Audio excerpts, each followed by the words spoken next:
जय माँ लक्ष्मी। स्वागत है आप सभी का एक बार फिर से। दोस्तों, अगर आप अपनी लाइफ में कुछ नया सीखना चाहते हैं तो चैनल को सब्सक्राइब कर बेल आइकन को जरूर दबाएं। दोस्तों, चैत्र पूर्णिमा का हिंदू धर्म में विशेष महत्व है। चैत्र पूर्णिमा तिथि भगवान लक्ष्मी नारायण के साथ ही बजरंगबली को भी समर्पित होती है। इस दिन भगवान लक्ष्मी नारायण का पूजन करने से जीवन में सुख समृद्धि आती है और सभी कष्ट दूर हो जाते हैं।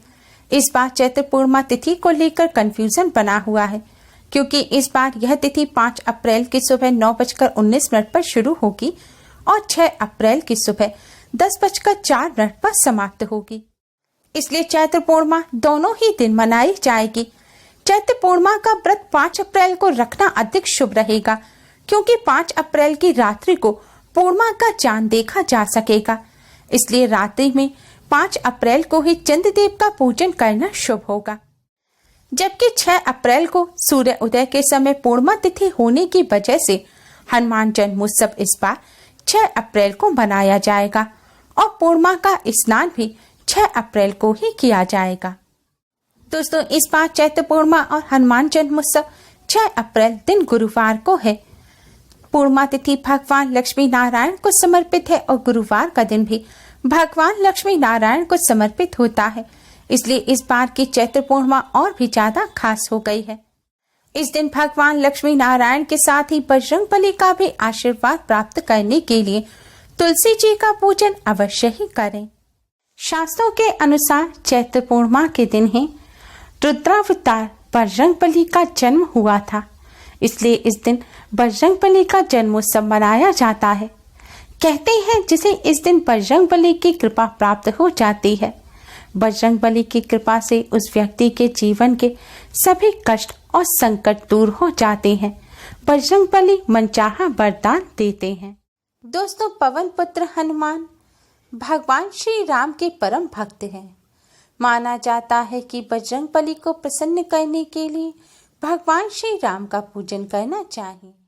दोस्तों, जिन पर भगवान श्री राम प्रसन्न होते हैं उन पर बजरंगबली का सदैव आशीर्वाद बना रहता है। शास्त्रों में भगवान श्री राम को प्रसन्न करने का सबसे सरल उपाय बताया गया है तुलसी जी का पूजन करना, क्योंकि भगवान श्री राम भगवान विष्णु जी के ही अवतार हैं और तुलसी जी भगवान विष्णु को अति प्रिय है। माना जाता है कि भगवान श्री राम भगवान विष्णु जी के पूजन में अगर तुलसी दल ना हो तो भगवान वह पूजन स्वीकार नहीं करते। जिस भोग में तुलसी दल ना हो भगवान जी उस भोग को स्वीकार नहीं करते। इसलिए भगवान विष्णु भगवान श्री राम को प्रसन्न करने के लिए तुलसी जी को प्रसन्न करना अति आवश्यक है। हिंदू धर्म में तुलसी जी का बहुत ही प्रमुख स्थान है। शास्त्रों के अनुसार तुलसी जी को बहुत ही पूजनीय और पवित्र माना गया है। तुलसी जी भगवान विष्णु को विशेष प्रिय है। इसलिए मान्यता है कि जिस घर में तुलसी जी को स्थापित करके उनकी सेवा पूजा अर्चना की जाती है उस घर में माँ लक्ष्मी की सदैव कृपा बनी रहती है। पूर्णिमा पर भगवान विष्णु माँ लक्ष्मी जी का आशीर्वाद प्राप्त करने के लिए तुलसी जी का पूजन अवश्य ही करें।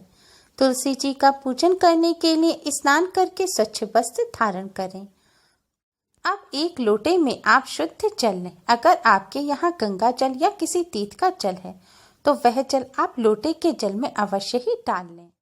अब आप एक दीपक लें। आप इसके लिए मिट्टी का, आटे का, पीतल का कैसा भी दीपक ले सकते हैं, लेकिन ध्यान रखें तुलसी जी के सामने कभी भी तेल का दिया ना जलाएं। तुलसी जी के सामने हमेशा घी का दिया ही जलाना चाहिए। अब आप सबसे पहले तुलसी जी को प्रणाम करें। भगवान विष्णु माँ लक्ष्मी जी को प्रणाम करें। इसके बाद आप तुलसी जी पर जल अर्पित करें। तुलसी जी पर जल चढ़ाते समय इस मंत्र का जाप करें। मंत्र इस प्रकार है: महाप्रसाद जननी, सर्व सौभाग्य वर्धिनी, आधि व्याधि हरा नित्यम, तुलसी तुम नमोस्तुते।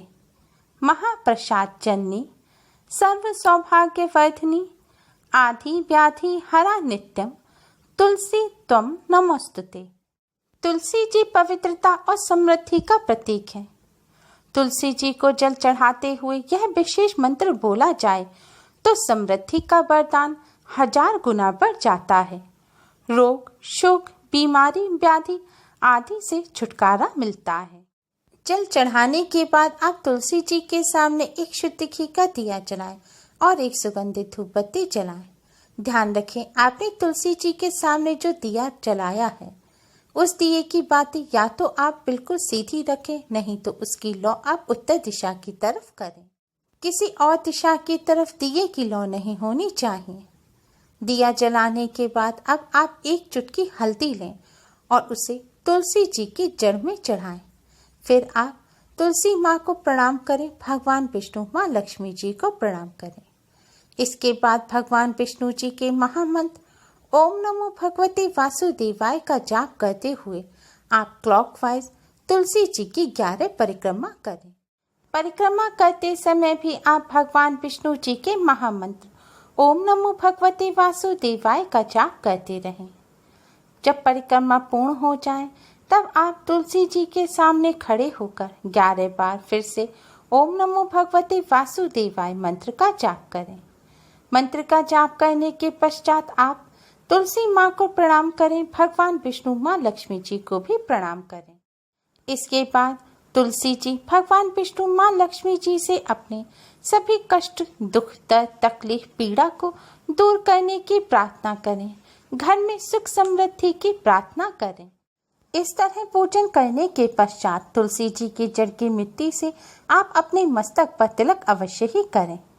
ऐसा करने से आपको भगवान विष्णु, माँ लक्ष्मी जी का आशीर्वाद प्राप्त होगा। दोस्तों, शास्त्रों में बताया गया है इस विधि से तुलसी जी का पूजन करने से तुलसी जी भगवान विष्णु, माँ लक्ष्मी जी के साथ साथ समस्त देवी देवताओं का आशीर्वाद प्राप्त होता है, क्योंकि तुलसी जी के जड़ में सभी तीर्थ, मध्य में सभी देवी देवता और ऊपरी शाखाओं में सभी वेद स्थित हैं। तुलसी जी का प्रतिदिन दर्शन करना पाप नाशक समझा जाता है तथा पूजा करना मोक्षदायक। तुलसी जी का पूजन करने से समस्त देवी देवताओं का आशीर्वाद प्राप्त होता है। पद्म पुराण के अनुसार जहाँ तुलसी जी का पौधा होता है वहाँ ब्रह्मा, विष्णु, महेश निवास करते हैं। तुलसी जी की सेवा करने से महापातक भी उसी प्रकार नष्ट हो जाते हैं जैसे सूर्य के उदय होने से अंधकार नष्ट हो जाता है। रामायण के अनुसार जब बजरंगबली माता सीता की खोज में लंका गई तब लंका में विभीषण के घर के आंगन में हनुमान जी ने तुलसी का पौधा देखा और वह बहुत हर्षित हुए। विभीषण के आंगन में तुलसी जी को देखकर हनुमान जी समझ गए कि यह भगवान श्री राम के भक्त का घर है। तुलसी जी के कारण ही हनुमान जी ने विभीषण पर अपनी कृपा की और विभीषण लंकापति बने। माना जाता है गृहस्थ महिलाओं को सौभाग्य और वंश समृद्धि के लिए तुलसी जी का पूजन अवश्य ही करना चाहिए। तुलसी जी का पूजन करने से धन धान्य की प्राप्ति होती है। धन की देवी माँ लक्ष्मी की सदैव कृपा बनी रहती है। दोस्तों, भगवान जी की कृपा प्राप्त करने के लिए आज के दिन तुलसी जी का पूजन करने के साथ साथ कुछ बातों का विशेष ध्यान रखें। दोस्तों, हनुमान जी बाल ब्रह्मचारी हैं, इसलिए हनुमान जन्मोत्सव के दिन हनुमान जी के भक्तों को ब्रह्मचर्य का पूर्ण रूप से पालन करना चाहिए। इस दिन मांस, मदिरा, अंडा, प्याज, लहसुन आदि चीजों का भूलकर भी सेवन नहीं करना चाहिए। इस दिन काले रंग के कपड़े नहीं पहनने चाहिए। किसी का अपमान नहीं करना चाहिए। इस दिन नाखून, बाल नहीं काटने चाहिए और शेप भी नहीं बनानी चाहिए। ध्यान रखें, तुलसी जी को जल संध्या काल के बाद ना चढ़ाएं। संध्या काल से पहले ही आप तुलसी जी को जल चढ़ाएं। और कुछ लोग ब्रह्म मुहूर्त में उठकर तुलसी जी का पूजन करते हैं, लेकिन ध्यान रखें, तुलसी जी को जल जब तक सूर्यदेव ना निकल आए यानी कि सूर्य उदय के बाद ही चढ़ाना चाहिए। सूर्य उदय से पहले भूलकर भी तुलसी जी को जल अर्पित ना करें।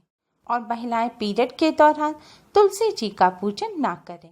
इन सभी बातों का ध्यान रखते हुए अगर आप पूरी विधि विधान से तुलसी जी का इस तरह पूजन करेंगे तो आपको भगवान विष्णु, माँ लक्ष्मी जी, तुलसी जी के साथ साथ बजरंगबली का भी असीम आशीर्वाद प्राप्त होगा।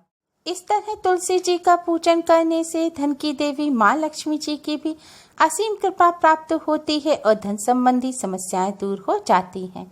घर में सुख समृद्धि और शांति बनी रहती है। उम्मीद है आपको हमारी ये वीडियो पसंद आई होगी। प्लीज़ लाइक करें, हमारी इस वीडियो को अपने फ्रेंड्स और रिश्तेदारों में ज़्यादा से ज़्यादा शेयर करें, जिससे वह भी इसका लाभ उठा सके। हमारी और भी वीडियोस के लिए हमारे चैनल को सब्सक्राइब करना ना भूलें। Thanks for watching. Radhe Radhe, जय श्री राम।